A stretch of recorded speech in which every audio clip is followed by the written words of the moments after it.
Right, this is a video reviewing some of the answers to exercise 11D. So some of you have been in touch saying that you've struggled to answer some of the questions on exercise 11D. So we're just going to quickly review some of those. So if you remember right at the beginning when we looked at one of the exercises in mechanics, we looked at problems to do with constant acceleration.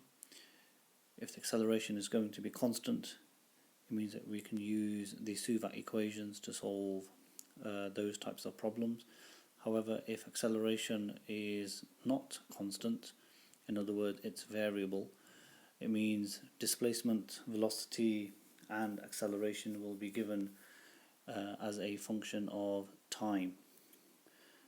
So in case you didn't know, when you were working through some of the questions at the beginning of exercise in chapter 11, you would have had displacement, velocity and acceleration all as a function of t or time.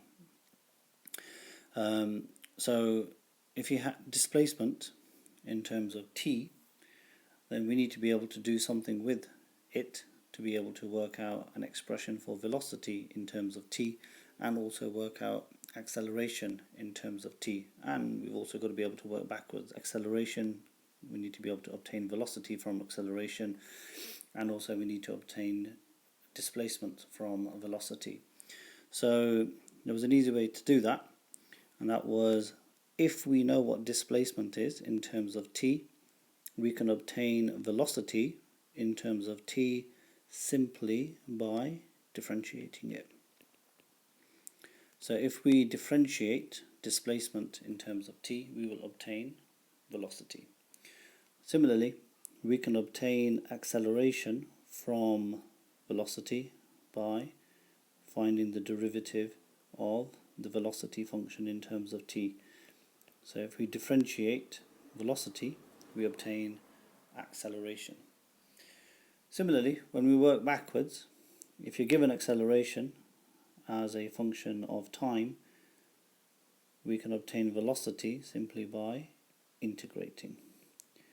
So if you integrate acceleration, we obtain velocity.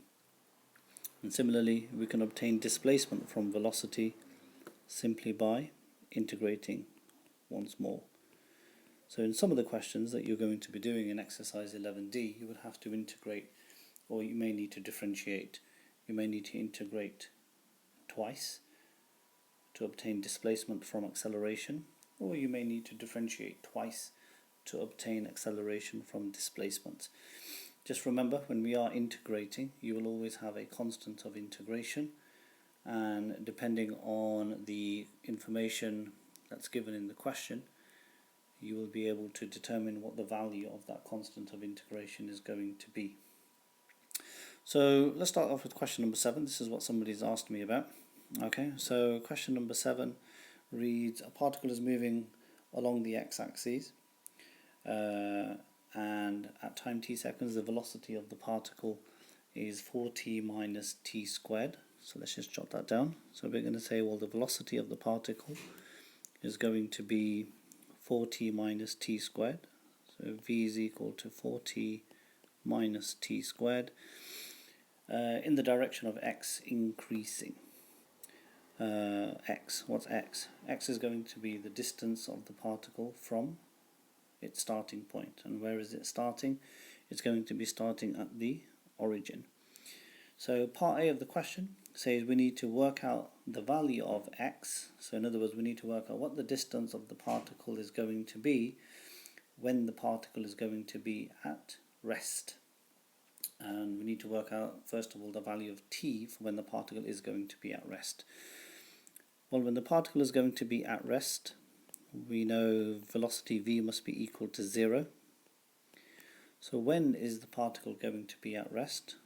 Well, we can obtain that by setting up the following equation. So if v is going to be 0, that means that 4t minus t squared is going to be equal to 0. That's a nice simple quadratic equation. We can factor out the t. When you factor out the t, we're left with 4 minus t is equal to 0. Solving,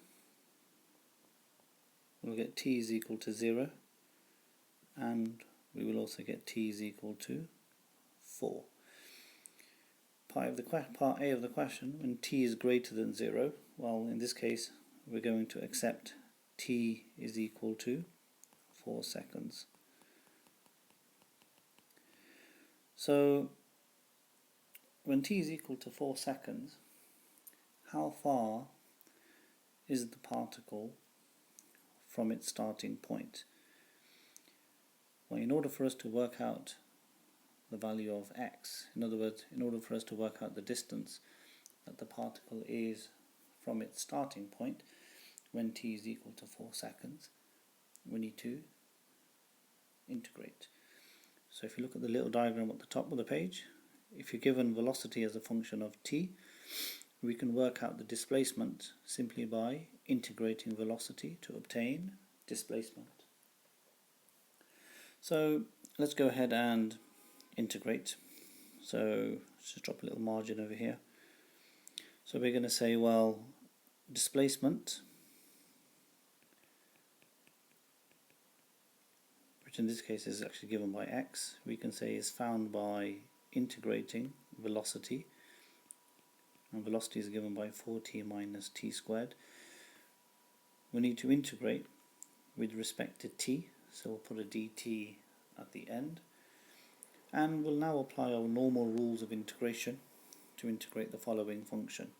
So here we can say, well, x is going to be equal to 4t squared divided by 2. So if you remember, when we're integrating powers of t, we add 1 to the power and we divide by the new power. Similarly, integrating t squared, that will give you t to the third power divided by 3. And then because it's a integral question, we need to also add on a constant of integration.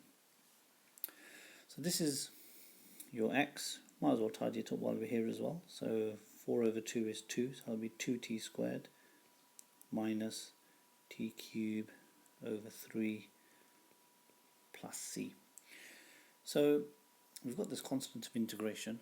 Now the question, it does say at time t is 0, the particle is going to be at the origin. So this part over here. Okay, so when t is 0, p is going to be at the origin. So we can say, well, when t is 0, x would be 0. So 0 is equal to 2 lots of 0 squared minus 0 cubed over 3 plus c. Solving this one, we basically find out that c is actually equal to 0. Well, if c is equal to 0, it basically tells you that your displacement x is given by 2t squared minus t cubed over 3 plus 0. Okay, so this is basically going to be your expression for your displacement or distance x. Now we need to work out what that x is going to be when the particle is at rest. Well, we've just determined early on that the particle was going to be at rest after 4 seconds. So we can substitute this value of t into our x. So we can say, well, when t is equal to 4, x is equal to 2 lots of 4 squared minus 4 cubed over 3. 2 lots of 4 squared, what's what? 4 squared is what? 16, double it 32, minus 64 over 3. I'm tidying this up. When you do 32 minus 64 thirds, here you go, 32 thirds meters, okay, or 10 and 2/3 meters. Okay, and that's going to be the answer for part A of the question. Okay, we need to work out now for part B the total distance that the particle has moved from 0 to 5 seconds. Now we're looking at a problem where we were told velocity in terms of t. Now sometimes you might actually find drawing yourself a velocity time graph for the given problem. So since we were told velocity is 4t minus t squared, I'm going to draw the little graph so that we can try to make sense of the bit that we need to really work out. It's optional, it's not necessary, but sometimes you might actually find drawing a picture a little bit easier. Okay, so I'm just going to come down over here to part B, and I'm just going to draw myself a little graph, okay, just so that I can try to make sense of what's actually going on. Okay, so this is T, this is V. Now if you go back, it says V is equal to 4t minus t squared. Well, this is going to be a quadratic. It's got a negative coefficient of t squared, so we know it's going to be an inverted quadratic. And we've determined the roots earlier on. If you remember, we said, well, when it's going to be at rest, t is 0 and t is 4. That's also the same as the roots of v. So we can mark those in on our diagram. So I'm just going to quickly mark those in. I'm just going to quickly change colour. Here we go. So t is 0 and t is also 4 seconds over here. Let's just mark that in as number 4. And we know it's an inverted quadratic, so we can simply draw that in as best as we can. So we end up with a graph that's going to look something similar to this. Okay. Now essentially what we've actually done in part A, when it was asking us to work out x was the distance of the particle from its starting point. So in other words, we've actually just calculated the area under this graph. So we know this area here that we've just calculated is 32/3 from part A of the question. So all of this region here that we've just calculated.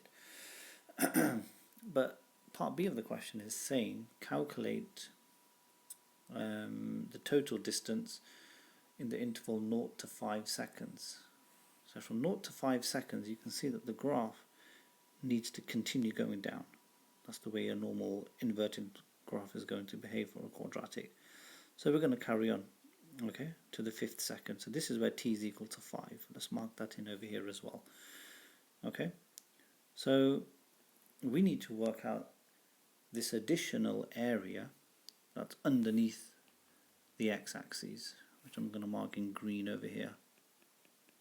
Okay, so our total distance is going to be the area above, which is 32/3, along with the area underneath, which I've just highlighted in green. So let's calculate the area underneath, and then we can work out the total distance by adding the two regions together. Okay, so to work out the area underneath, let's just draw a little arrow here just to make reference to that. So we can say, well, we want to calculate the area underneath while we're looking at a velocity time graph. So we've got velocity in terms of t, which was 4t minus t squared. We're going to integrate that with respect to t, and we're going to work out the area between t is equal to 4 and also when t is equal to 5, and we can quickly start to calculate that. Now we already know what the result of this integral over here is. In terms of t, we know it's 2t squared minus a third t cubed, so we can put that in straight away from above. So 2t squared minus t cubed over 3. Now we can introduce these square brackets, and when t is 4 to t is 5. So from the integration unit that we did previously, now it's just a case of just substituting the numbers 5 and 4 in. So upper limit goes in first. So this is going to be 2 lots of 5 squared minus 5 cubed over 3. Remember, curly brackets, when the upper limit goes in, we're going to take away another curly bracket for substituting in the lower limit. So it'll be 2 lots of 4 squared minus 4 cube over 3. And we can calculate this now. So what does this work out to be? Well, that's 5 squared, 25 lots, times 2 is 50. This is 125 over 3, curly bracket, minus, this is the bit that we worked out earlier actually, 2 lots of 4 squared, that'll be 32, take away 64 thirds, so 32 minus 64 thirds, and if you put this all into your calculator, I'm running out of space on this page, but if you put this all into your calculator, you basically end up with, let's have a look, should get a negative answer, because the area that we've just calculated is underneath the x-axis. So when you put this into your calculator, you get negative 7 thirds, okay, meters. Now remember, distance is positive, so we'll take the absolute value of minus 7 thirds. So in other words, the area underneath is actually positive 7 thirds. So we'll mark that in. So this area now that we've just calculated is 7 thirds. So we can now say that therefore the total distance, so total distance travelled is going to be the sum of the two areas, so 32 thirds plus 7 thirds. What's that? That's what, 39 thirds? And 39 divided by 3 happens to be 13 meters. Okay, so the answer to this question is 13 meters. Okay, so that's the solution to question number 7. Hopefully that helps.